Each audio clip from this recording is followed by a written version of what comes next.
បាទការប្រកួត UEFA Champions League ជុំទី5យប់មិញនេះបានបញ្ចប់ជាស្ថាពរឲ្យបងប្អូនណាហើយបើនិយាយពីការប្រកួតវិញគឺជក់ចិត្តដិតអារម្មណ៍មែនទែនបងប្អូនគ្រប់គូតែម្ដងបាទសុទ្ធតែមានគ្រាប់បាល់ច្រើនបុកទៅបុកមកបាទជាពិសេសគឺជាការប្រកួតរវាងក្រុម Arsenal ប៉ះគ្នាជាមួយ Bayern នេះបាទបុកនៅខ្លាំងមែនទែនប៉ុន្តែ Bayern ធ្វើអីទៅលើ Arsenal អត់បានទេបងប្អូនណា Arsenal ខ្លាំងមែនទែននៅក្នុងដី Emirates របស់ខ្លួនឯងបានលុតទៅលើក្រុម Bayern នេះ3-1បាទតែរកគ្រាប់បាល់បាននៅនាទីទី22ដោយខ្សែការពារ Julian Timber បាទនៅនាទី69ដោយកីឡាករបខ្សែបម្រើ Nuni Madueke ហើយសម្រាប់នាទីទី76រកបានដោយកីឡាករ Gabriel Martinelli បាទហើយខាង Bayern វិញលោករកបានដោយកីឡាករវ័យក្មេងបាទអាយុ21ឆ្នាំនោះឯងអញ្ចឹងអញនិយាយថាញាក់សាច់តែម្ដងប៉ុន្តែ Bayern ខ្លាំងប៉ុន្តែធ្វើឲ្យ Arsenal បានទេបងប្អូនណាអត់ទម្រង់លេខរបស់ Arsenal មែនទែនហើយក៏ចូលរួមអបអរដែរហើយសម្រាប់គូបាល់របស់យើងគឺចាញ់មួយគូចាញ់យកBayernនឹងឯងបងប្អូនណាការលេងនេះខ្ញុំឲ្យពីផ្លូវបងប្អូនណាគឺទី1គឺលេង over ទី2គឺយក Bayern Munich ដោយសារតែអារម្មណ៍របស់ខ្ញុំស្រឡាញ់ Bayern Munich ប៉ុន្តែក៏មានជម្រើស over ដែរបងប្អូនដែលលេង over គឺផ្ទុះបងហើយបាទលេង over គឺផ្ទុះបងហើយប៉ុន្តែបើយក Bayern គឺចាញ់ហើយអ្វីដែលយើងចូលរួមសោកស្ដាយដែលมันគួរឲ្យជឿអ្វីដែលខកចិត្តបំផុតសម្រាប់ខ្ញុំដែលជា fan របស់ហុងក្រហម Liverpool បងប្អូនណាបាទខ្ញុំគ្រប់គ្រងហុងក្រហម Liverpool យូរមកហើយมันគួរដល់ថ្នាក់ហ្នឹងទេបងប្អូនណាចាញ់រហូតបាទលេងចាញ់រហូតហើយយកមិញនេះចាញ់នៅក្នុងផ្ទះខ្លួនឯងទៀតវាអ្វីដែលរឿងអាម៉ាត់បំផុតបើចាញ់នៅក្រៅនេះអត់អីបងប្អូនណាលេងចាញ់ក្នុងផ្ទះរហូតលេងក្នុងផ្ទះខ្លួនឯងចាញ់គេរហូតត្រង់សូម្បីតែកឡូន Nottingham Forest នៅបាត់តារាងក៏លេងចាញ់ឥឡូវមកចាញ់ក្រុម PSV ទៀតបាទខ្ញុំមិនដឹងថាយ៉ាងម៉េចទេសម្រាប់ Liverpool បាទគីឡូ PSV គីឡូ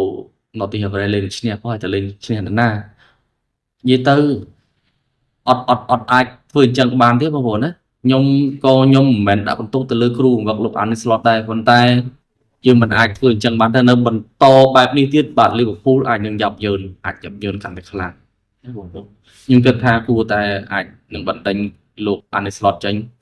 វាជាជំរឿនដែលល្អបំផុតបងប្អូនមិនដឹងត្រូវធ្វើយ៉ាងម៉េចទៀតទេបាទខ្ញុំមិនដឹងធ្វើយ៉ាងម៉េចទេហើយបេក្ខភាពគឺលោកJurgen Klopp គឺមានអត្រាខ្ពស់មែនទែនក្នុងការមកដឹកនាំ Liverpool វិញណាអញ្ចឹងខ្ញុំគិតថាបើសិនជាឲ្យគាត់មិនមែនថាគាត់ខ្សោយហើយខ្ញុំក៏មិនមែនមើលងាយក៏មិនស្អប់គាត់ដែរបងប្អូនណាគាត់ក៏ជួយរដូវកាលមុនឲ្យ Liverpool លើកពាន Premier League ប៉ុន្តែរដូវកាលនេះវាបែបហ្នឹងហើយវាធ្លាក់ដល់ចំណុច0ហើយអញ្ចឹងបើយើងមិនកែប្រែទេវានឹងកាន់តែធ្លាក់តទៀតណាអញ្ចឹងយើងគួរតែផ្លាស់ប្ដូរទៅបាទសម្រាប់លោក Arne Slot ខ្ញុំគិតថាបើសិនជាខ្ញុំជាគណៈគ្រប់គ្រងមកក្លឹបផងក្រហម Liverpool វិញខ្ញុំនឹងធ្វើការបដូរគ្រូបង្វឹកប្រព័ន្ធនឹងយកលោក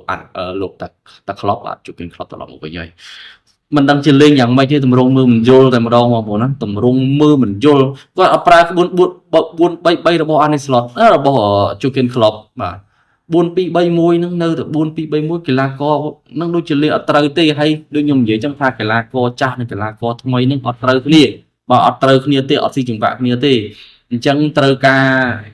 manager មួយដែលអាចសម្របសម្រួលរវាងកីឡាករចាស់និងកីឡាករថ្មីឲ្យត្រូវគ្នាហើយកែទម្រង់លេងទៅបាទអូពីអា4-2-3-1នឹងមក4-3-3វិញមកបើសិនជា Liverpool គេលេងមកយកហើយបាទ10ឆ្នាំហើយណាលេង4-3-3នឹងគេលេងជោគជ័យហើយបដូរអា4-2-3-1នឹងពិបាកមែនទែនខ្ញុំមិនដឹងថាមិនទេបាទខ្ញុំសម្រាប់ fan ហុងក្រហមគឺមានអីក្រៅពីក្រមគ្រាចិត្តនឹងឯងបាទចាញ់រហូតបាទចាញ់ក្នុងដីខ្លួនឯងទៀតអស់ចាហ្មងហើយយុគមិញនេះសម្រាប់អ្នកមានបារាំងគឺគេខ្លាំងហើយបងប្អូនណាអ្នកមានបារាំងប៉ាទីសាត់ជម៉ាន់គឺញាក់សាច់ហើយបាទ5-3បាទលុតទៅលើក្រុម Tottenham Hotspur ណាបាទខ្លាំងមែនទែនសម្រាប់ក្រុម Paris Saint-Germain យើងបាច់និយាយដឹងតែឈ្នះហើយព្រោះ Paris ខ្ញុំជឿជាក់តែឈ្នះហើយបាទបាច់ផាត់ម្ដងហើយសម្រាប់ Real Madrid ណា Real Madrid បាទស៊ីគេនេះហើយគេតាម4-3ថាដាច់បាត់ហើយបាទតមកឥឡូវបានមកស្មើបបតទេអ្វីដែលយើងក៏សម្គាល់ជាមួយនឹង Real Madrid នោះគឺ Mbappe បាទ Mbappe បងប្អូនហើយរកគ្រាប់បាល់រហូតដល់4គ្រាប់បាទ4-3នេះគឺ Mbappe រកបាន4គ្រាប់តែម្នាក់ឯងទេម្ដងបាន5គ្រាប់ទៀតកុំតើ VAR ឆៃទេ8នឹងត្រូវបាន5គ្រាប់ទៀតអូបាទមិនធម្មតាទេ Mbappe បងប្អូនខ្លាំងមែនតើណាបាទរកគ្រាប់បាល់បានគ្រប់ការប្រកួតហ្នឹងហើយសម្រាប់ Real គឺ ឡូបាទចាប់ទៅលីវពូលខ្ញុំទេ អូខេអញ្ចឹងអត់មានអីទេមានតែប៉ុណ្្នឹងជាអារម្មណ៍មួយសោកស្ដាយសម្រាប់លីវពូលក៏មានអារម្មណ៍អបអរសម្រាប់ក្រុម Arsenal ក្រុម Paris Saint-Germain អបអរសម្រាប់ក្រុម Real Madrid ជាដើមណាបងប្អូនតែបានបំផុតការឡើងហើយយ៉ាប់តែ Liverpool ខ្ញុំទេបាទមិនដឹងជាណាដៃសង្ស័យទៅលេង Championship ឬអត់លេងបែបហ្នឹង